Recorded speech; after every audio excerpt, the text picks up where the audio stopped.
This is Kathy Biehl of EmpowermentUnlimited.net with Astro-Insight for the week of September 27th, 2021. This week is brought to you by the planet Mercury. In fact, the next 5 or 6 weeks are brought to you by the planet Mercury. So let's start with a brief look at what Mercury actually involves. It's the cosmic messenger.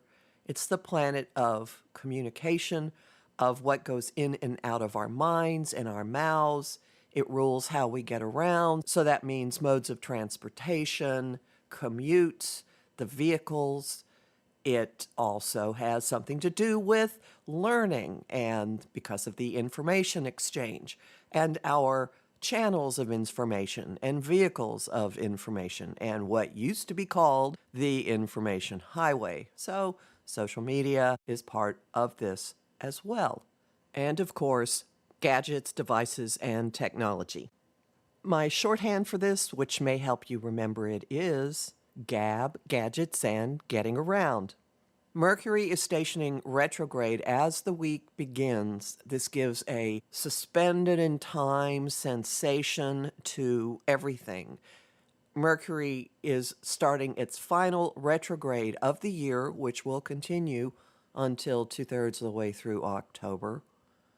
And it's in the sign of Libra, which has to do with agreements, how we get along, our relationships with other people, nicety in words, in art. And this could include social justice issues or issues of the courts because of the scales being the symbol for both. A Mercury retrograde is a time of going back over past matters, of learning things perhaps that you missed before, of unraveling confusion or miscommunication, of redoing. In fact, you can stick the phrase re in front of pretty much everything. And it's appropriate to take great care with how you're moving forward on anything right now because of the potential for lack of clarity, lack of understanding, assumptions not lining up. And I have a lot more about this in my Mercury retrograde guide at Om Times. Now, why am I spending so much time talking about this for this week?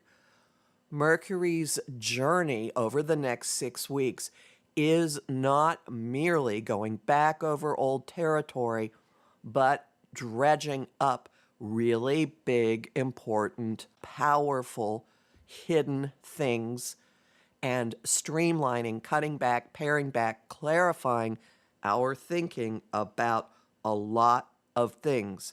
We're on the backside of the first event that caused this.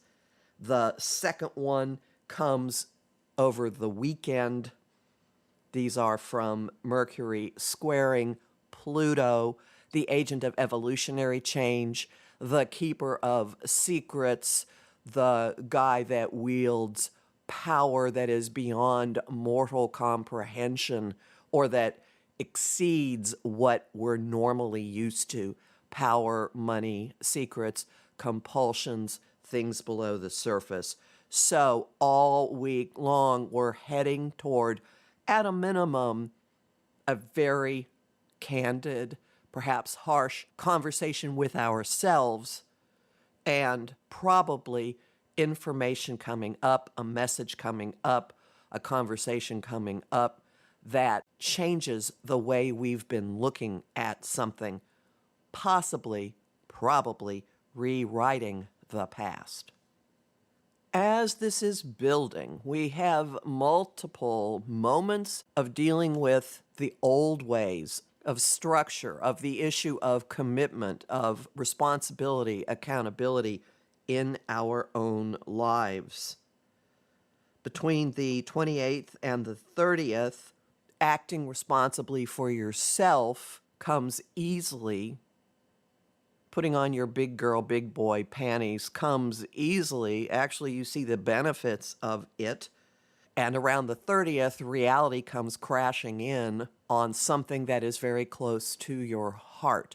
Perhaps it's a demand to commit to something. Perhaps you hit a wall and need to restructure something.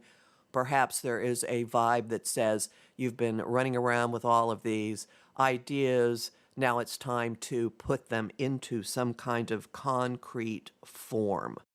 However this plays out, you end up taking something very seriously and putting skin in the game, acting in a way that says, yeah, this is important to me, and I'm going to step up and do something consistent with its importance. This also affects what happens when Mercury hits that square to Pluto, which is exact on the 1st. You'll be feeling it before then. That comes with a really annoying little irritating sense of, oh, I really ought to say something. I really ought to handle this differently. And you find yourself stepping up and addressing something in a situation that is important to you, near to your heart. Could be a relationship, could be a money matter, could have something to do with creativity. And the way you communicate is outside your normal comfort zone. So speaking up is an end result of a lot of this. And that dovetails into doors opening to intensify a situation, to clarify it, to make it neater, to not just commit, but go deeply into what you have committed to. And this does not feel constraining. Instead, your mind opens to boundless possibilities and talking. So slow down, have a good think, commit, cut some stuff away, get really clear, get really honest, speak your honesty, watch a door open, and then let the talk fly. What is possible? What seems impossible? Talk about it anyway. Think about it anyway. Homing thought of the week: stop, look, and look again. Song of the week: On a Clear Day You Can See Forever, which is the title song of a Broadway show by that same name. And both of them are about past life regression and reincarnation. And the image of the week is going through a file folder and throwing a whole bunch of papers out and stumbling on something you had forgotten about, and being in awe and running around and showing everyone you can. There's a lot more about all of this in my forecast for the month of October, which is up at my site, empowermentunlimited.net, where you can sign up for my mailing list and book a session with me. I'm Kathy Biehl, a professional astrologer with more than 30 years' experience. My show, Celestial Compass, is on Om Times Radio on the 1st and 3rd Monday of every month at 5 p.m. Eastern and afterwards in the archives. I host lively conversation on Facebook at Empowerment Unlimited and the group The Astro-Insight Lounge. I have lots of bonus content at patreon.com/Kathy Biehl, and I am grateful to the people who support my work there. I'm on Instagram at @KABiehl and on YouTube at the Professional Aquarian channel. Talk to you next week.